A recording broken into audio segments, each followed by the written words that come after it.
Akala ko ba, sasabihin mo na ang totoo. Eh bakit pinakilala mo pa rin akong girlfriend mo?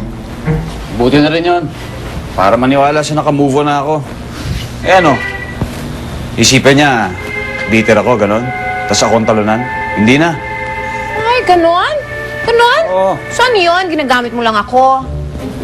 Tonet, hindi naman sa ganon. Pero... Pero ganon na nga.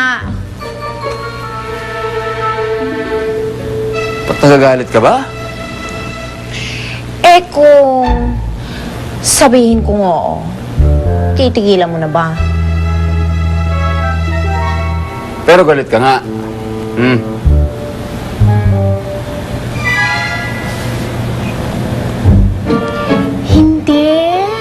Hindi ako galit. Naiintindihan naman kita eh. Eh kung yun ba naman ang makakabuti sa'yo, eh di, okay lang sa akin. Oh? Yan ang gusto ko sa'yo eh. Pinagbibigyan mo ko eh. Thank you ah.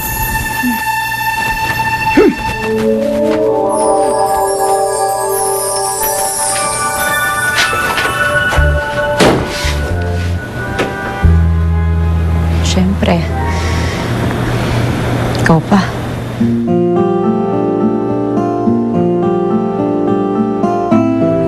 Okay lang ba sa'yo na pinafront ka ni Kenneth, hindi lang kay Mandy, kundi sa buong pamilya niya?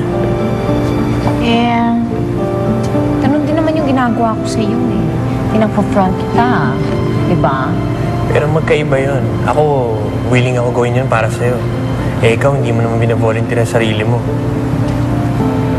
Eh, basta. Ano na lang yun, wala naman akong choice. Meron kang choice.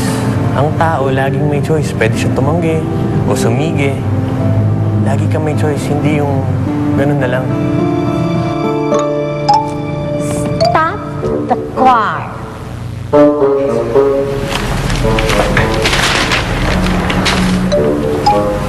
Kenneth,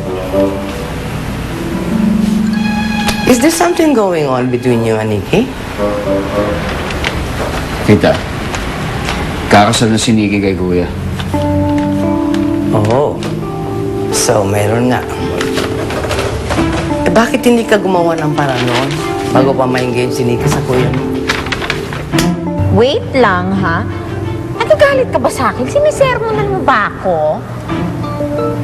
Affected? Oo, affected ako kasi. Si Kenneth, para bang ginagawa ka na lang niyang panakit butas. Ayoko pumayag ng ganun eh. Daming kyok-kyok? Well, it's a long story. Kahit gustuin ko man, even if I wanted to pursue her, alam ko naman hindi mangyayari yun.